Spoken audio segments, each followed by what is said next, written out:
So think about your home for a second. Where do you usually, find yourself pausing to pray, if you do? Could be anywhere, really. A chair, the kitchen table, maybe. Yeah, absolutely. But what if we thought about specific spots?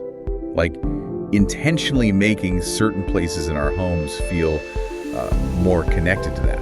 Right. And that's sort of what we've been looking into. We found this text, just pasted text for our research here, suggesting 4 particular places. Exactly. 4 distinct areas in the house that could potentially become these anchors for prayer. It's quite an interesting idea. It really is. So that's our deep dive today. We want to explore these 4 spots, try to understand the thinking behind them, maybe offer some, fresh perspectives on prayer at home. Sounds good. Where should we start? Let's begin with the bedroom. The text calls it the inner sanctuary. Okay, the bedroom. That immediately makes sense, doesn't it? It's usually the most private room. Exactly. It connects to the idea of a secret place. Right, like in Matthew's gospel. Go into your room, close the door. That passage. That's the one. Pray to your Father who is unseen. So the rationale is clearly about privacy, quiet. For that really personal, intimate prayer, undisturbed. Yes, and the text actually suggests praying there in the morning and at night too. Kind of bookending the day. Yeah, like starting and ending with that quiet surrender maybe. It talks about God hearing our deepest cries in that secret space.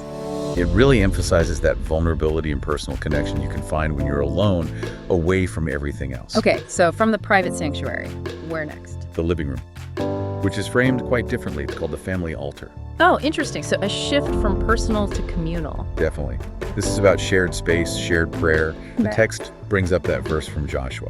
As for me and my house, we will serve the Lord. Exactly. So the living room becomes potentially this hub for the family's spiritual life together. Like families actually gathering there to pray, maybe holding hands, like the text mentions. That seems to be the idea.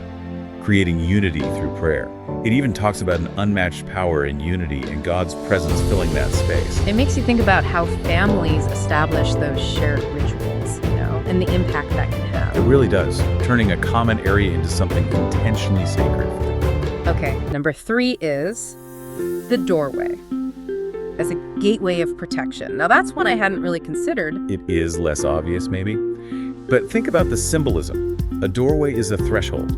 It's entry and exit. Right, you're passing through it constantly. And the text links this to protection. It mentions Deuteronomy, writing commands on the door frames. Ah, okay, so it's about making that point of passage significant. Yeah, like consciously using it. The suggestion is to actually pause there, to declare God's protection over the home. To actively sort of rebuke negative things and welcome in peace and blessings. Precisely. It's a very active, intentional kind of prayer tied to a specific physical point, almost like setting a spiritual boundary.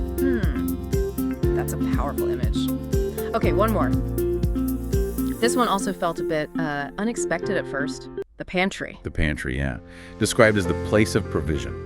Okay, explain that one. Why the pantry? Well, what's in a pantry? It's our food, right? Yeah. What sustains us physically. True. Our daily bread, so to speak. Exactly.